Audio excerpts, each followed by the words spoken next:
Hello student, आज हम class 10 की ज्योग्राफी का पहला चैप्टर रिसोर्स एंड डेवलपमेंट के बारे में जानेंगे। इस चैप्टर में हम आज रिसोर्सेज के बारे में पता करेंगे और उनको किस तरह से क्लासिफाई किया जा सकता है, इनके बारे में जानेंगे। तो सबसे पहले हम जानते हैं रिसोर्स होते क्या हैं। देखो, कोई भी चीज़ जो हमारे इस्तेमाल में आती है और हमारी आवश्यकता को पूरा करती है उसको हम रिसोर्सेज कहते हैं। ठीक है। रिसोर्सेज कितने तरह के होते हैं? टेक्नोलॉजी से यूज़ किए जा सकते हैं, इंस्टीट्यूशन से, और फिजिकल एनवायरनमेंट। इन सब को मिलके ह्यूमन बीइंग को इन सब की आवश्यकताएं पड़ती हैं। इसलिए ये क्या होते हैं? Interdependent relationship between nature, technology and institutions कहा जाता है इनको ये। ठीक है।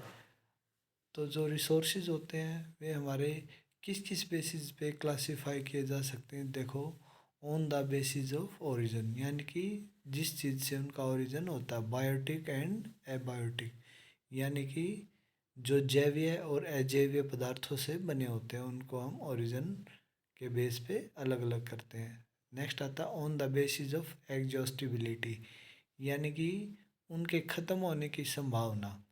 रिन्यूएबल एंड नॉन रिन्यूएबल, जो रिसोर्सेज रिन्यू किए जा सकते हैं उनको हम रिन्यूएबल बोलते हैं, और जिनको रिन्यू नहीं कर सकते उनको हम नॉन रिन्यूएबल बोलते हैं। On the basis of ownership, इसमें कौन कौन से आते हैं? इंडिविजुअल, यानी कि किसी एक आदमी का अधिकार हो। कम्युनिटी, किसी पूरी कम्युनिटी का अधिकार हो। नेशनल एंड इंटरनेशनल, जिस रिसोर्सेज पे एक देश का या पूरे कई देशों का, इंटरनेशनल यानी कि पूरे वर्ल्ड का अधिकार हो। On the basis of status of development, यानी कि उसके डेवलपमेंट के स्टेटस पे, यानी कि वो कितना डेवलप्ड है। पोटेंशियल, कितनी पोटेंशियल है उसमें डेवलप होने की। डेवलप्ड स्टॉक, उसमें कितना डेवलप्ड किया जा चुका है और उसमें कितना रिजर्व बचा हुआ है। उसके बाद देखो, हम रिसोर्सेज को कैसे क्लासिफाई कर सकते हैं। इनको रिसोर्सेज को हम दो तरीके के होते हैं हमारे पास, एक तो नेचुरल और एक होते हैं ह्यूमन मेड। नेचुरल में कौन कौन से आते हैं? Renewable and non renewable. Renewable यानी कि जिसको हम नवीनीकरण कर सकते हैं, और नॉन रिन्यूएबल यानी कि जिसका नवीनीकरण नहीं किया जा सकता, वे एक बार यूज़ कर लिए तो ख़त्म हो जाते हैं। देखो, रिन्यूएबल में क्या आता है? कंटिन्यूस और flow easy wind and water, जो कंटिन्यूस चलते रहते हैं, जैसे पानी और हवा, ये जो चल रही है तो इसको हम कंटिन्यूस और फ्लो में चलते रहते हैं। बायोलॉजिकल, यानी कि जो बायोलॉजिकल होते हैं, जो जैवीय होते हैं, जैसे कि नेचुरल वेजिटेशन, फॉरेस्ट हमारे होते हैं, और वाइल्ड लाइफ, हमारी जो वाइल्ड लाइफ होती है। ठीक है। नेक्स्ट हमारा आता है ह्यूमन। यहाँ पे अगर हम नॉन रिन्यूएबल को देखते हैं तो ये क्या आते हैं? रिसाइक्लेबल मेटल्स, यानी कि जो मेटल और जिसको हम रिसाइकल के एबल होता है उसको हम रिसाइक्लेबल मेटल कहते हैं। एंड नॉन रिसाइक्लेबल, यानी कि जो जिसको हम रिसाइकल नहीं कर सकते, जैसे फॉजिल फ्यूल होता है। एक बार फॉजिल फ्यूल को आपने यूज़ कर लिया तो आप उसको दोबारा यूज़ नहीं कर सकते। ह्यूमन मेड में क्या आता है? Structures and institution, quality and, ठीक है, quantity and quality. Structures and institution, ये क्या होते हैं? जितने भी इंस्टीट्यूशन होते हैं और स्ट्रक्चर्स होते हैं वो क्या ह्यूमन मेड ही तो होते हैं। क्वांटिटी एंड क्वालिटी, ये हम क्या करते हैं? ह्यूमन मेड रिसोर्सेज में लेके आते हैं। अभी देखो, डेवलपमेंट ऑफ रिसोर्सेज, तो जो हम रिसोर्सेज का डेवलपमेंट करते हैं वो कैसे किया जाता है? Resources are vital for human survival as well as for maintaining the quality of life. जो रिसोर्स होते हैं हमारे हमन की जो लाइफ होती है उसके सर्वाइवल के लिए और उसकी लाइफ की क्वालिटी को मेंटेन करने के लिए बहुत ही ज़रूरी होते हैं। It was believed that resources are free gift to nature. पहले ये विश्वास किया जाता था कि ये फ्री गिफ्ट है नेचर की तरफ से। As a result human being use them indiscriminately and this has led to the following major problem।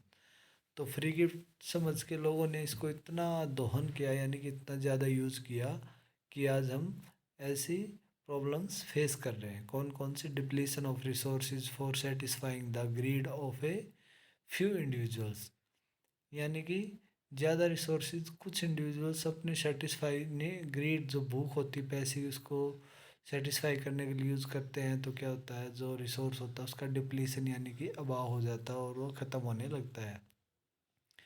Accumulation of resources in few hand, which in turn divided the society into two segments, i.e. haves and have nots or rich and poor।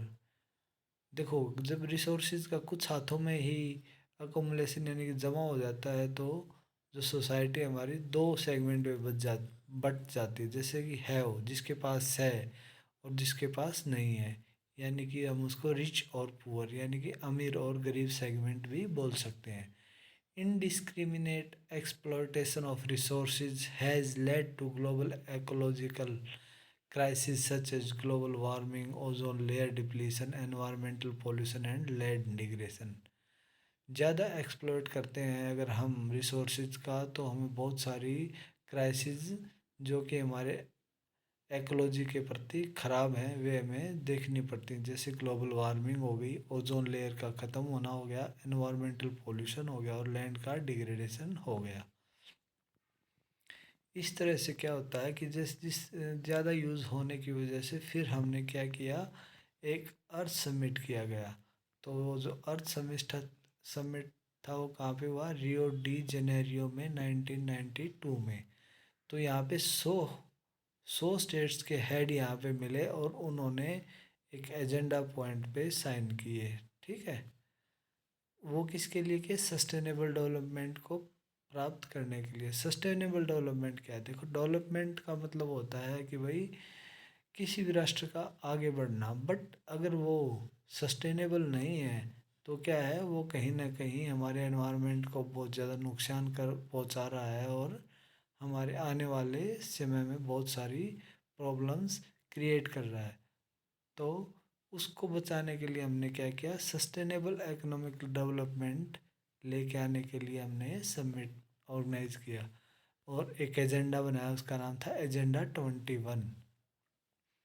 It is the declaration signed by world leader in 1992 at the United Nations Conference on Environment and Development, which took place at Rio de Janeiro, Brazil. It aims at achieving global sustainable development. It is an agenda to combat environmental damage, property disease through global cooperation on common interest, mutual need, and shared responsibility. One major objective of the Agenda 21 is that every local government should draw its own local Agenda 21। इसका मतलब क्या था कि वह सभी जो सरकारें हैं, लोकल गवर्नमेंट्स हैं, वे सभी अपना एजेंडा 21 अपना अपना लेके आएँ और सभी आपस में कोऑपरेशन करके और एनवायरमेंटल को डैमेज होने से बचाएं। अभी नेक्स्ट हमारा रिसोर्स प्लानिंग, इसको हम नेक्स्ट वीडियो में देखेंगे।